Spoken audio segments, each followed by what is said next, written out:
여러분 안녕하십니까? 오늘 하나님 말씀은 요한복음 3장 14절과 15절의 말씀이 되겠습니다. 우리 함께 읽겠습니다.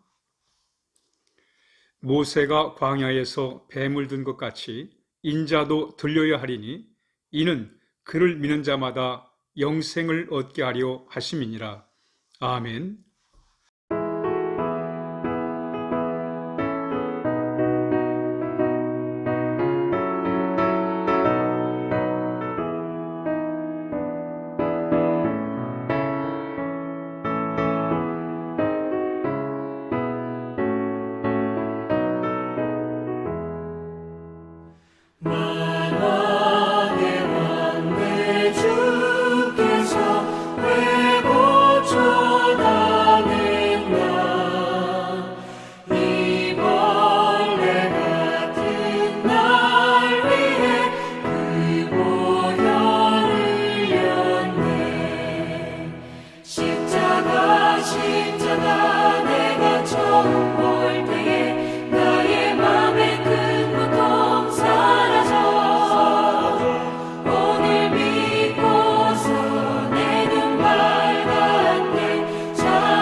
오늘 본문은 예수님께서 니고데모와 대화를 나누시면서 하신 말씀입니다.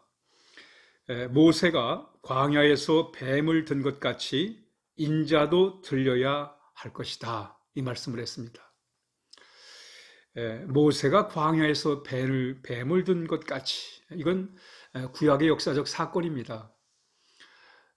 민수기 21장에 보면 이스라엘 백성이 이제 애굽에서 나와서 광야의 길을 이제 가는 도중에 참 길이 험난했습니다. 그러다 보니까 이스라엘 백성들이 불평이 생겨요. 원망이 생깁니다. 그 원망은 늘 비슷합니다. 왜 우리를 애굽에서 불러내가지고 이 고생을 시키느냐, 이 광야에서 죽게 만드느냐, 이런 원망입니다. 그래서 이 험한 길을 가다 보니까 이스라엘 백성이 마음이 상해가지고 하나님과 모세를 향해서 원망을 해요. 불평을 합니다. 똑같은 방법으로 왜 우리를 애굽에서 불러내서 광야에서 죽게 하느냐, 먹을 것도 없고 마실 물도 없다. 그리고 지금 먹고 있는 이 만나는 아예 질렸다. 더 이상 먹고 싶은 마음이 없다. 이렇게 하면서 하나님을 원망하게 되는 거예요. 그런데 이 원망이 이게 큰 그 이스라엘 공동체를 깨트리는 그런 원인이 된 것입니다. 왜냐하면 이스라엘 백성들은 광야에서 살아가는 길이 하나님에 대한 신앙입니다. 하나님을 의지하고 사는 거예요. 하나님을 의지하지 않으면 이 광야에서 살아남을 수가 없습니다. 하나님을 인도를 받고 하나님의 도우심을 받고 그리고 하나님에 대한 신앙심으로 지금 버티고 있는 거예요. 그런데 하나님을 향해서 원망하고 불평하는 것은 하나님께 등을 돌리는 것입니다. 그러면 신앙을 잃어버리게 되는 거예요. 그러면 이들은 광야에서 살아갈 수가 없습니다. 그렇기 때문에 이 원망과 불평은 단순히 참 개인의 원망과 불평에서 끝나는 게 아니라 공동체를 무너뜨리는 것입니다. 그래서 이 원망과 불평이 이 전 이스라엘 백성들에게 번지게 되는 거예요. 이때 하나님이 그 광야에 이 뱀이 있었는데 그 뱀이 백성들을 물게 됩니다. 물게 되는데 물었을 때 이들이 이제 죽게 되죠. 고통을 당하게 됩니다. 이런 상황 속에서 이들은 이제 점점 두려움에 휩싸이게 됩니다. 그러니까 뱀에 물리면 죽게 되니까 두려워했던 것입니다. 이때 이스라엘 백성이 하나님 앞에 또 잘못했다고 회개를 하지요. 그러면서 모세를 향해서 하나님께 기도를 드려달라고 이렇게 얘기를 합니다. 그래서 모세 하나님 앞에 간절히 기도할 때 하나님께서 그들을 참 구원하시는 방법을 가르쳐 줍니다. 그게 뭐냐면 모세에게 그 놋뱀을 만들어서 구리뱀을 만들어서 장대에다 달아놔라. 그리고 뱀에 물린 자마다 그 장대 놋뱀을 바라보면 살게 될 거다. 치료를 받게 될 거다. 이렇게 말씀을 하십니다. 근데 사실은 모세의 입장에 보면 하나님은 우상을 싫어하십니다. 얼마 전만 해도 그 이스라엘 백성이 참 금송아지를 만들어 가지고 섬기겠다고 그랬을 때 하나님께서 그걸 다 십계명을 통해서 부셔버린 기억이 있습니다. 그런데 이번에는 노뱀을 만들어 가지고 장대에 매달아 놓으라는 거예요. 이해할 수 없습니다. 아마 모세도 이해를 못했을 거예요. 왜 이러는 건가 말이죠. 그렇지만 모세는 말씀에 순종해 가지고 그래서 노뱀을 만들어서 장대에 매달아 놨습니다. 그리고 뱀에 물린 자마다 다 그것을 바라보게 했어요. 근데 신기한 게 정말 그 노뱀을 바라보는 자가 다 살게 됩니다. 치유가 되고 회복이 되는 거예요.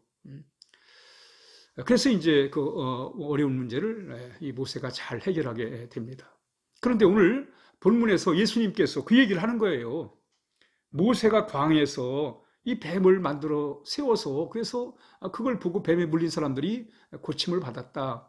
그러면서 인자도 예수님도 바로 모세가 그 놋뱀을 장대에 매달았던 것처럼 인자도 들려야 하리라 이렇게 말씀합니다. 그래야 그를 믿는 자마다 영생을 얻게 될 것이다.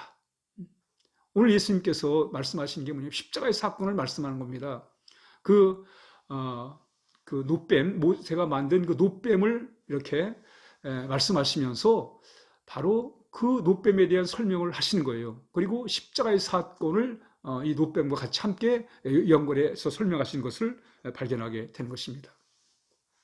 바로 모세가 뱀에 물린 자들이 그래서 독이 퍼져서 죽어가는 자들이 그 놋뱀을 바라볼 때 살았던 것처럼 바로 십자가 앞으로 달릴 예수님의 그 십자가를 통해서 십자가를 바라볼 때 이제 구원을 얻게 된다는 그런 말씀을 예수님께서 지금 구원에 관해서 말씀을 하고 있는 것입니다. 구원의 방법을 설명하고 있는 거예요.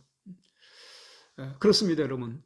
모세가 장대에 놋뱀을 만들어 달아놨을 때 그걸 바라보는 자마다 살았습니다.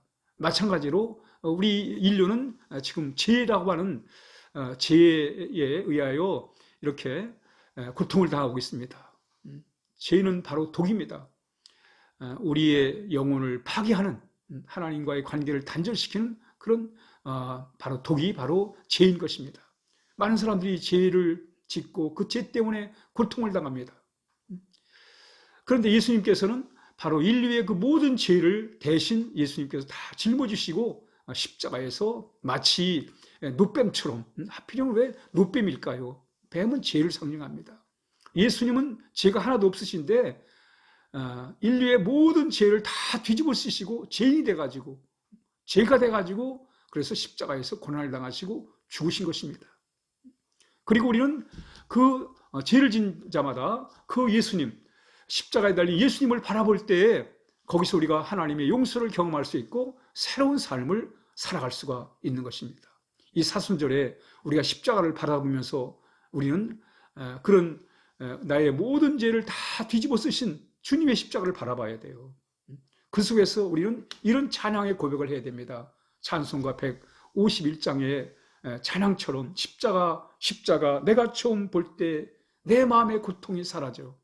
그렇습니다, 여러분. 우리는 정말 십자가를 바라볼 때 내 마음의 상처와 또 이 응어리와 이 모든 죄와 죄성과 이 모든 세상의 괴로움이 정말 나의 이 모든 것을 죄를 담당하신 주님의 십자가를 바라볼 때 우리 안에서 정말 고통이 사라져야 돼. 151장의 찬양을 지은 그분이 마치 십자가를 바라볼 때 정말 자신의 모든 죄를 다 친히 담당하신 주님의 십자가를 바라볼 때 마음의 고통이 사라졌던 것처럼 우리도 십자가를 바라볼 때 우리의 마음의 고통이 사라져야 됩니다. 그리고 우리 안에 정말로 우리가 그 십자가를 믿고 나갈 때 우리 안에 참 기쁨이 솟아나야 할 것입니다. 바로 오늘 15절에 보니까 이는 그를 믿는 자마다 영생을 얻게 하라 하십니다. 그러니까 이스라엘 백성들이 뱀에 물려서 죽어갈 때 그 노뱀을 바라볼 때 살았습니다. 이 바라본다는 건 뭐예요? 믿는 거예요. 우리 예수님을, 십자가 예수님을 바라본다는 게 뭡니까? 예수님을 믿는 것입니다. 어떻게 믿습니까? 예수님께서 나의 모든 죄를 다 뒤집어 쓰시고 그리고 죄인이 되셔서 죽으신 예수님. 왜? 나를 살려내기 위해서. 그리고 그 예수님이 나의 모든 죄를 다 청산하신 것을 믿는 거예요. 믿을 때 우리 안에 자유와 구속과 하나님의 구원의 은총을 경험하게 되는 것입니다. 뿐만 아니라 우리는 그 십자가를 통해서 나를 위해 생명을 내어주신 이제 그 주님을 이제 우리의 마음속에 모셔드려야 됩니다. 그래서 나의 모든 죄를 다 청산하신 예수님이 얼마나 고맙습니까? 그분은 우리의 주인이 되셔야 됩니다. 내 죄를 청산하실 주님을 이제부터는 주인으로 모시고 우리가 그분과 함께 살아갈 때 우리는 정말 새로운 삶을 살아갈 수가 있는 것입니다. 누구든지 그리스도 안에 있으면 새로운 피조물이라. 이전 것은 지나갔으니 보라 새 것이 되었다고 했습니다. 십자가에 바로 그 놀라운 구속이 우리를 새로운 피조물로 만드는 거예요. 예수 안에 있는 자에게는 결코 정죄함이 없나니 이는 생명의 성령의 법이 죄와 사망의 법에서 너를 해방했다. 그렇습니다, 여러분. 우린 이제 주님의 십자가를 바라볼 때 나의 모든 죄가 다 주님 안에서 해결된 걸 믿고 우린 의로운 삶을 살아야 돼요. 죄와는 상관이 없는 오직 주님만을 내 삶의 주인으로 모시고 살아갈 때 우리는 승리의 삶을 살아갈 수가 있습니다. 함께 기도하겠습니다. 하나님 아버지 감사합니다. 저희들을 이렇게 주님의 은혜를 통해서 모든 죄를 구속해 주시고 하나님의 자녀로 살게 하시니 감사합니다. 이제 나를 위해 생명을 내어주신 주님을 우리의 삶의 주인으로 모시고 주님을 통해 이 세상을 이기며 살아가는 복된 삶을 살게 하여 주옵소서. 예수님의 이름으로 간절히 기도하옵나이다. 아멘.